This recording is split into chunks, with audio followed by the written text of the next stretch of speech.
Imagine stealing enough electricity to power the average American home for more than 300 years and actually thinking you could just walk away. Yeah, it really sounds like a plot from some bad heist movie. But for the residents of Wake County, North Carolina, this is not fiction. This is a massive, very real case of fraud. And the ending isn't quite what these criminals expected. No, definitely not. The ending involves handcuffs, not a beach in Mexico. Welcome to today's deep dive. We are jumping straight into this because the numbers are just eye-watering. We are talking about a massive fraud ring busted right in the heart of North Carolina.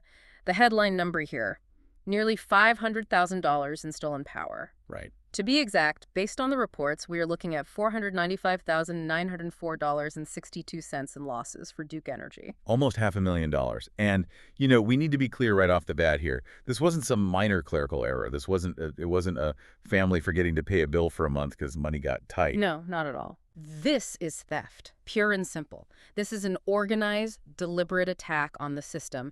And from a law and order perspective, this is not a victimless crime. Exactly. I think there is a tendency for people to hear Duke Energy lost money and think, so what? They're a massive corporation. They can afford it. That is a highly dangerous way to think. And frankly, it's incorrect. Corporations do not just eat a $500,000 loss. That cost gets baked into the utility rates. So honest, hardworking ratepayers, the people who actually follow the rules and pay their bills on time every single month, they usually end up footing the bill eventually. So these guys weren't just stealing from a faceless company. They were stealing from their own neighbors. Precisely. It is a direct transfer of wealth from law-abiding citizens to criminals. It is a total breakdown of social trust. Right. And we have three key players who've been arrested so far in this ring. We have Rafael Stefan Williams, Desmond Person, and the most recent arrest, Shania Runisha Dove. But the thing that really gets me, this wasn't two guys with a pair of pliers splicing a wire behind a meter in the middle of the night. Right. This was a full-blown digital heist. It was. They were using the identities of the living and, very disturbingly, the dead to completely trick the system. And that is exactly what our mission is for this deep dive. Yeah. We want to really unpack how this ghost grid scheme actually worked. We want to look at the absolute audacity of the criminals involved. I mean, wait until you hear what the ringleader actually said to the judge. It's unbelievable. And we'll get into how good old-fashioned police work, mixed with some high-tech AI, finally shut the lights off on them. So let's break down the how first. Let's do it. Because it wasn't physical theft. They were committing these crimes from phones and tablets. Based on the court documents, they were opening fraudulent accounts using stolen names. But how do you trick a massive utility system into giving you free power for months? Well, it comes down to exploiting the float. That's the lag time in the digital banking system. In the financial world, we call this kiting. Kiting, like flying a kite. Yeah, exactly like that. Think of it like writing a bad check. In the old days, you might write a check at the grocery store on Tuesday, knowing you don't get paid until Friday. You just hope the check takes 3 days to clear. Right, hoping you beat the clock. Exactly.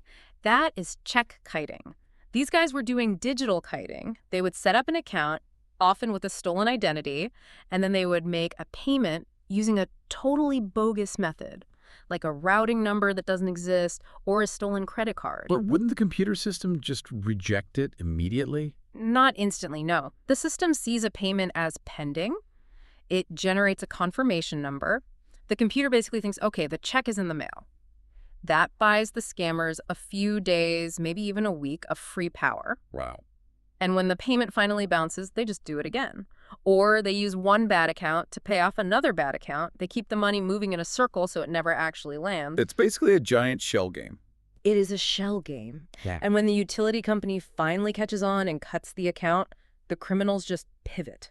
They burn that identity and they open a brand new account at the exact same address using a different stolen name. Which totally explains the charges we are looking at.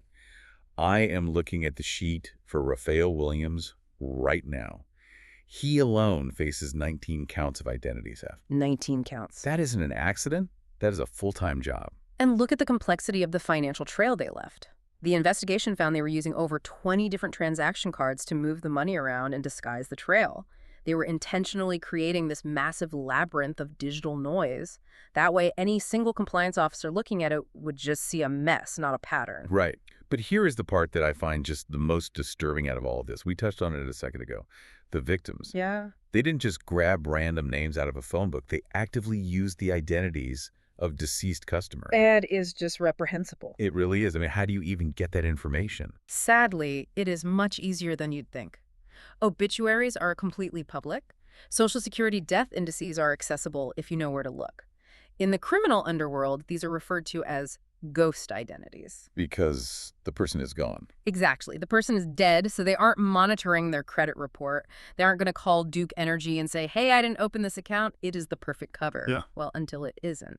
And it is not just the deceased either.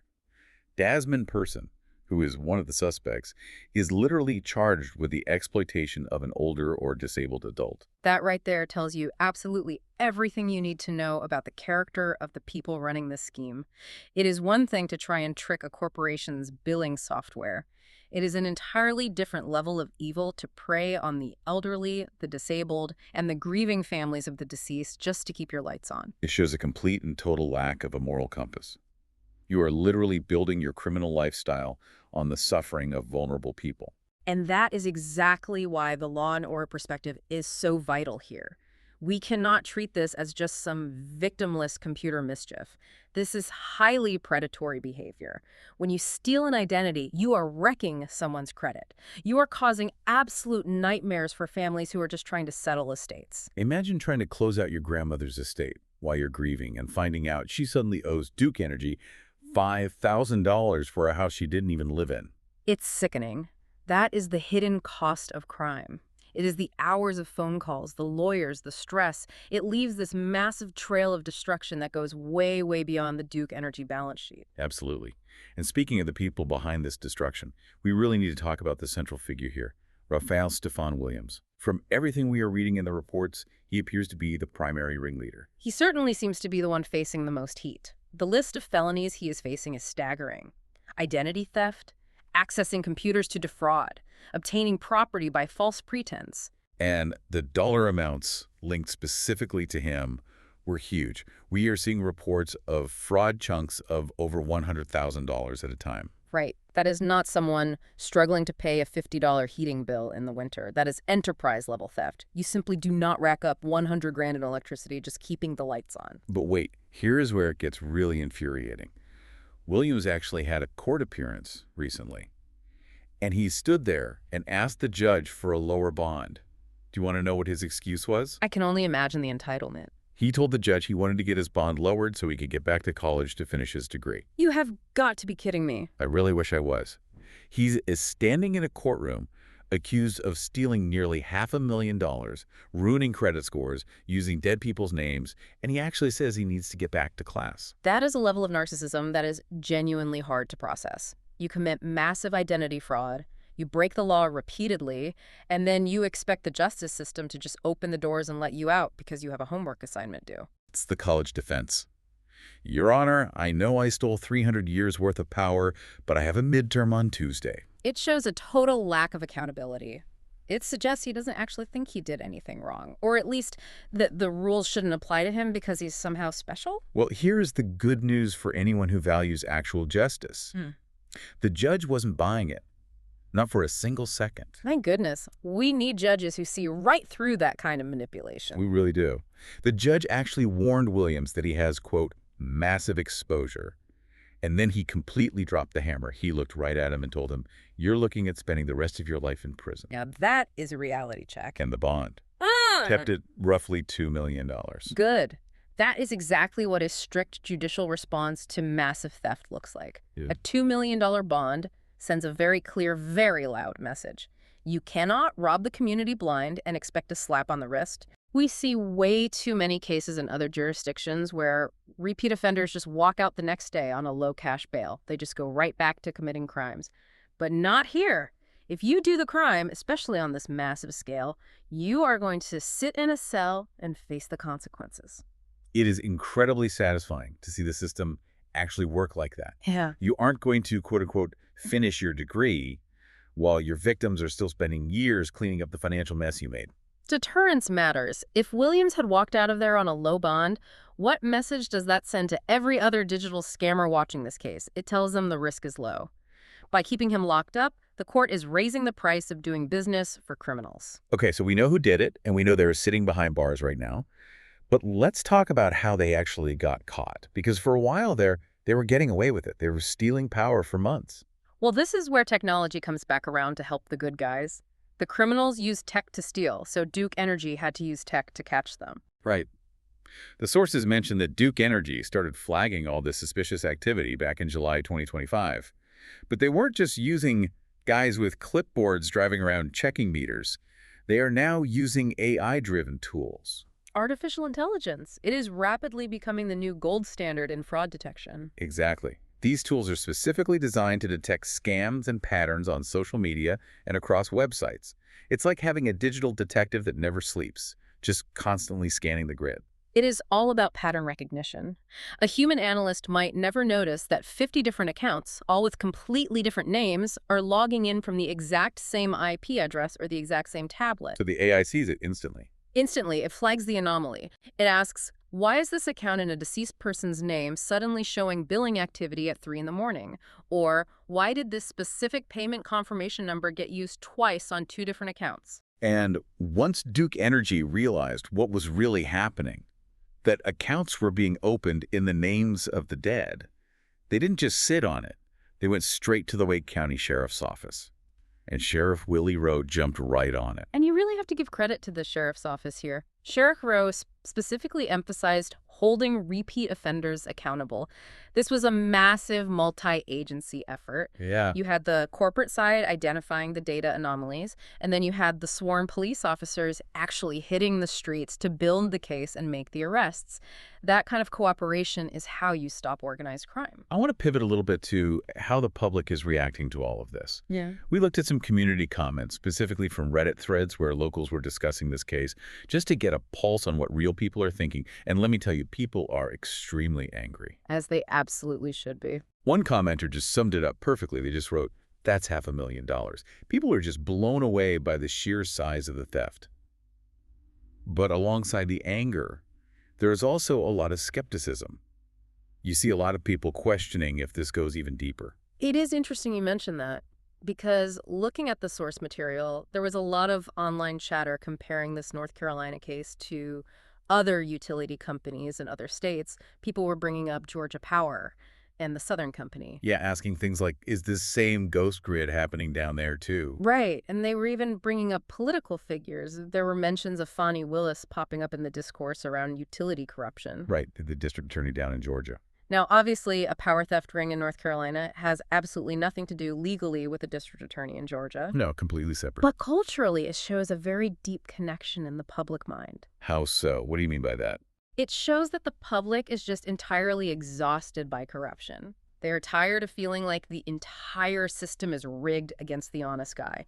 Whether it is street-level fraud where someone is faking a utility bill, or whether it's allegations of misconduct at the executive or political level, the public demand is exactly the same. They want law and order. Exactly. It's an intense fatigue with dishonesty. People feel like they are playing by the rules. They get up, they go to work, they pay their taxes, they pay their bills, and meanwhile, others are just finding loopholes to steal. So when they see a story like this Duke Energy bust, they project all those brighter frustrations onto it. Right. They want transparency. And they want absolute assurance that if someone steals, whether it is stealing money, stealing power, or abusing a public office, that they are going to be thoroughly investigated and prosecuted to the fullest extent of the law. It validates their own honesty. If I pay my electric bill every single month with my hard-earned money, it makes my blood boil to think someone else is kiting digital payments and stealing $100,000 worth of juice. And doing it while essentially laughing at the system, asking to go back to college. That is why the judge's firm reaction was so important here. It restored a little bit of faith that the justice system can still bite back. So let's quickly recap where we are today with this. We have 3 arrests. Rafael Williams, the guy who wants to trade his jail cell for a college dorm room, Desmond Person, and Shania Dove. We have nearly $500,000 in theft. And a highly organized scheme that actively preyed on the most vulnerable people imaginable, the elderly and the dead. But crucially, we also have a major win for the good guys. We have a sheriff's office that aggressively pursued it, and a judge who looked at the flight risk and said, no, you stay right here, $2 million bond. Now, for you listening right now, The honest ratepayers out there, Yeah. what should you be doing to protect yourself? Because Duke Energy is sending letters to affected customers right now, correct? Yes, they are. If you get a letter from Duke Energy or honestly any utility company, do not just toss it in the junk mail pile. Open it, read it carefully, and honestly, everyone should be checking their credit reports regularly anyway. Because if these criminals were opening accounts in people's names, that definitely shows up on a credit pull. Exactly. You need to be the primary guardian of your own identity. You have to be proactive. Because, as we have clearly seen today, there are organized rings out there actively hunting for your information. And if you see something suspicious, you have to report it. Don't just assume someone else will handle it. If you see suspicious activity in your neighborhood, or if you get a weird email notification about an account you definitely didn't open, call the police. Call the utility company. Make noise. It took AI and a massive coordinated police investigation to catch this one crew. But honestly, as we wrap this up, it leaves you with a very lingering, provocative question. We caught the ghost grid operating in Wake County, but in an age of instant digital payments and rampant identity theft, how many other ghost grids are running right now? That is the truly frightening question. How many other criminals are out there right now living a total luxury lifestyle and charging it all to your good name? And when they are finally caught, and they will be caught, will the courts in those cities continue to hold the line like they did here in North Carolina? Will they keep them locked up, or will they just let them walk out the front door? We can only hope other judges take notes, because in Wake County, at least for Rafael Williams and his crew, the lights are officially out. And hopefully they stay out for a very long time. That is going to do it for this deep dive. Stay safe out there, keep a close eye on your bills, and we will catch you on the next one.